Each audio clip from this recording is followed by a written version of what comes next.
McClanahan from England. Hey, good morning. We're going to talk about hurricanes real quick for safety for you and your family. We've been dealing on the base recently with talking about facility and aircraft safety and so forth. This is focused on you and your family safety through the summer. 1st June through 30 November is the official hurricane season. August and October historically have been the highest potential for major storms. It all has to do with the heat of the water in the Atlantic and the Caribbean. It may not happen this year, but a major hurricane will affect Eglin Air Force Base, and it could be this year. So we have to prepare every year to make sure that we're ready for a major hurricane affecting you, your family, your house, your stuff. So the point is to be ready. 4 hurricanes. If you have been here for a few years, you've probably seen the different kind of hurricane categories and how we deal with them here on Eglin Air Force Base. If you're new, take this to heart. If you've been here for a while, take a fresh look at it and remember that we've been lucky the last few years. We may not be lucky this year. So all hurricanes are dangerous. We categorize them 1 through 5.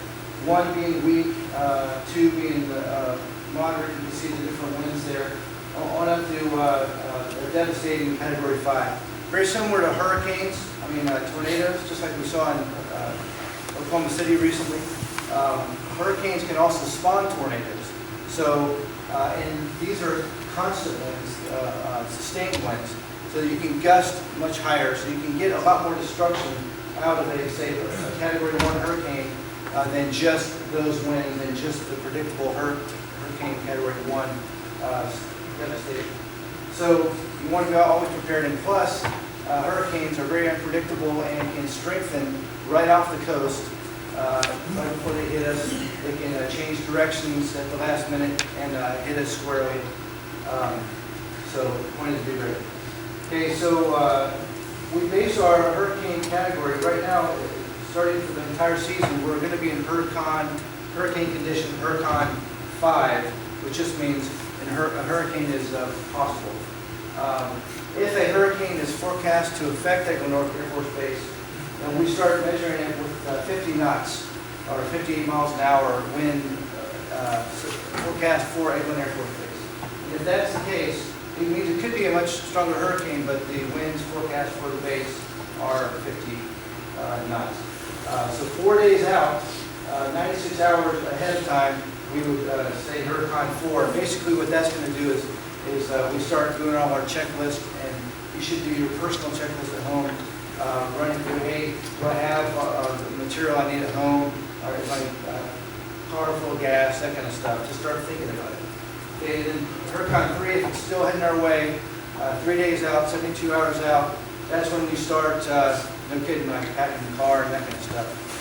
Hurricane 2 is 48 hours out, and between Hurricane 2 and Hurricane 1, which is that 48-hour to 24-hour period, that's when you're going to either hunker down in your house or leave. Okay? Or if you're working here, you're going to help the jets get out of town and make sure your family has a plan for that as well. Okay, so talking about when we might leave. Those are the categories of storms on the left there, and here's kind of the guide that the 96th Training Wing Commander uses to whether he's going to tell us to evacuate or not. There's 3 different kind of evacuations for personnel: voluntary, recommended, and then mandatory. You can see for the lighter storms, category 1 and category 2, you're probably going to have a voluntary, which means you're allowed to leave, and you're not going to be charged to leave, basically.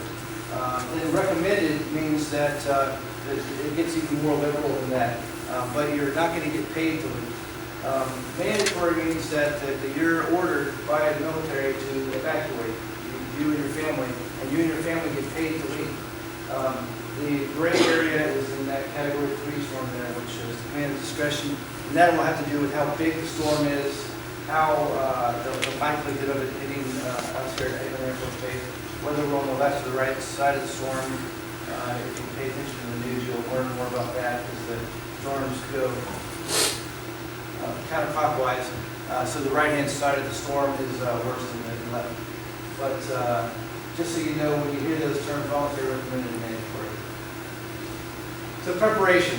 Basically, you need to become a Monday morning hurricane expert, right? Watch the Weather Channel this summer. Check out the National Hurricane Service's website. Be familiar with hurricanes because they can affect your life. And just keep track of the weather.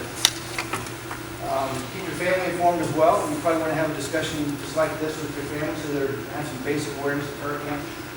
And then have a plan for your family in case you are part of the hurricane aircraft evacuation, that they're not left trying to fend for themselves if you have to be out of town by yourself.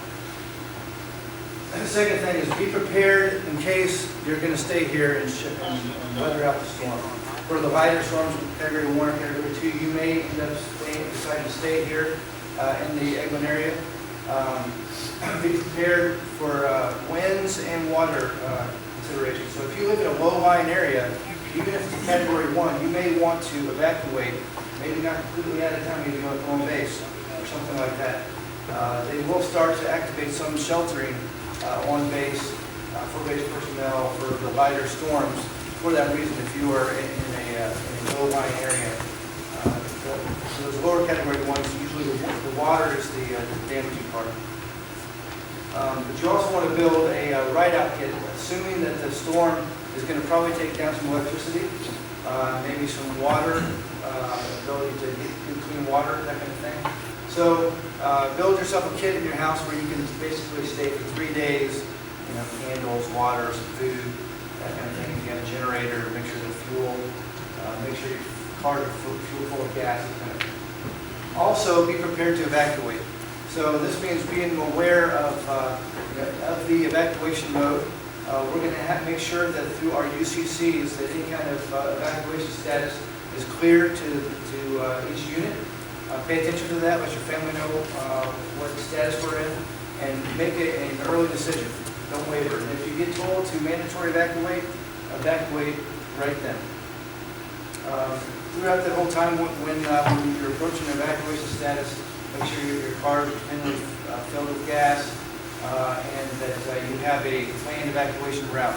There are some problems in the roads, but you want to be familiar with which roads you're going to take. They do start to close bridges when the winds get too high, so become familiar with that.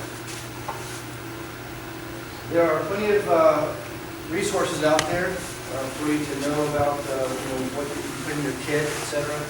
The best one is www.ready.gov. That's FEMA's website, and they have a whole lot of links on there. So basically, everything you need to know about emergency management and preparation for a storm like that is on this site. We also have the county one. I don't expect you to write that down, but if you Google Okaloosa County hurricane preparation, you're going to find that. And they're going to also have some stuff that's going to show your evacuation routes and that kind of thing on that Okaloosa County website. You can also come to the 33rd Fire Wing Emergency Management site, which is on our SharePoint. You go off the main Fire Wing website. There's a EM dashboard link on the right-hand side of that, and that should get you some more material. All right, that's all I have. Any questions?